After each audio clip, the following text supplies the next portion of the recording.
ನಿಲ್ತದನ ಇಲ್ವಾ ಅಂತೇಳಿ ನಾನು ಅನೇಕ ಈಗ ನೋಡ್ರಿ ಕೊತ್ವಾಲದ ಹೇಳಿ ನಿಮಗೆ ಡೆಡ್ಲಿ ಸೋಮವಾರ ಅವ್ರ ಬಗ್ಗೆ ಹೇಳಿದೆ, ಮತ್ತೊಬ್ಬರ ಬಗ್ಗೆ ಹೇಳಿದೆ. ಅನೇಕರ ಇವತ್ತು ನಾವು ಈ ಗುಂಡಾಗಿರಿ ಮಾಡಿ ಅಥವಾ ಮತ್ತೇನು ಮಾಡಿ ದುಡ್ಡು ಗಳಿಸುವಂಥ ಪ್ರವೃತ್ತಿ ಬೆನ್ನತ್ತಿದ್ದವರ ಬದುಕನ್ನು ನೆನಪಿಸ್ಕೊಂಡಾಗ ಎಲ್ಲವರು ಅದರ ಅಂತಿಮ ದುರಂತ ಆಗಿರ್ತದೆ ಅನ್ನುವಂಥದ್ದು ಭಾಳ ನೆನಪಿಡುವಂಥದ್ದು. ಜೊತೆಗೆ ಮುಂದಿನ ಜನ್ರೇಷನ್ಗೂ ಸಹ ಇದು ಮುಂದುವರಿತದಂತ.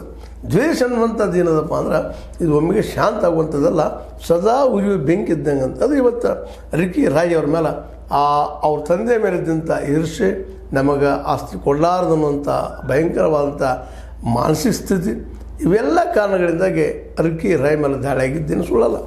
ಆದರೆ ರಿಕ್ಕಿ ರಾಯ್ ಅವರು ಇಷ್ಟಕ್ಕೆ ಅವರು ಸುಮ್ಮನಿರ್ತಾರ ಅಥವಾ ಆ ವಿಷಯದ ಬಗ್ಗೆ ಚರ್ಚೆ ಮಾಡೋದು ಬಿಡ್ತಾರ?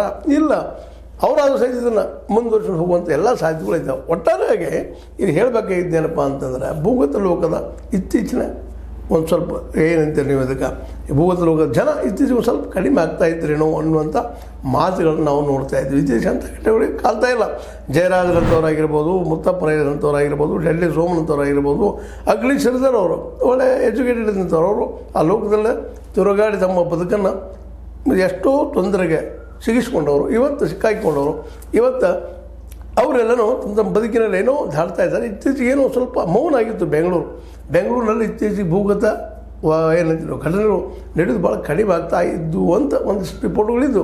ಬಟ್ ಈ ಹೊಸ ಒಂದು ದಾಳಿ ಮುತ್ತಪ್ಪರಾಯ ಮಗ ರಿಕ್ಕಿ ರಾಯ್ ಮೇಲೆ ಆಗಿದ್ದರಿಂದಾಗಿ ಇದನ್ನು ಮುಂದಿನ ದಿನಗಳಲ್ಲಿ ಯಾವ ರೂಪ ಪಡೀತದೆ ಅನ್ನೋಂಥ ಸಹಿತ ಅಲ್ಲಿ ಪೊಲೀಸ್ ಇಲಾಖೆಯಲ್ಲಿ ಚರ್ಚೆ ಆಗ್ತಾಯಿದೆ ಅಂತ. ಯಾಕಂದ್ರೆ ಇಲ್ಲೆಲ್ಲ ನಡೆಯೋದು ಏನಪ್ಪ ಅಂದರೆ ಇದು ನಿಮ್ಗೆ ಹೇಳಿ ಭೂ ಮಾಫಿಯಾ ಸಲುವಾಗಿ ಸಾಕಷ್ಟು ನಡೀತಾ ಇರ್ತಾವೆ ಎಲ್ಲ ಕಡೆಗೂ. ಆಲ್ ಓವರ್ ಕರ್ನಾಟಕದಲ್ಲಿ ಇವತ್ತು ತಾಲೂಕು ಮಾಡೋದು ಸಹಿತ ಭೂ ಮಾಫಿಯಾ ಬೆಳೀತಾ ಇದೆ ಅಂತ.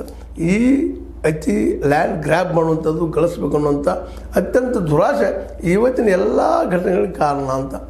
ಇದು ಆದಷ್ಟು ಇದು ಕಡಿಮೆ ಆಗಬೇಕು ಅಂತ ನಾವು ಬಯಸ್ತಾ ಇರ್ತೀವಿ. ಅವರು ಹಣ ಗಳಿಸೋ ಇದನ್ನ ವಿಚಾರ ಮಾಡ್ತಾ ಇರ್ತಾರೆ.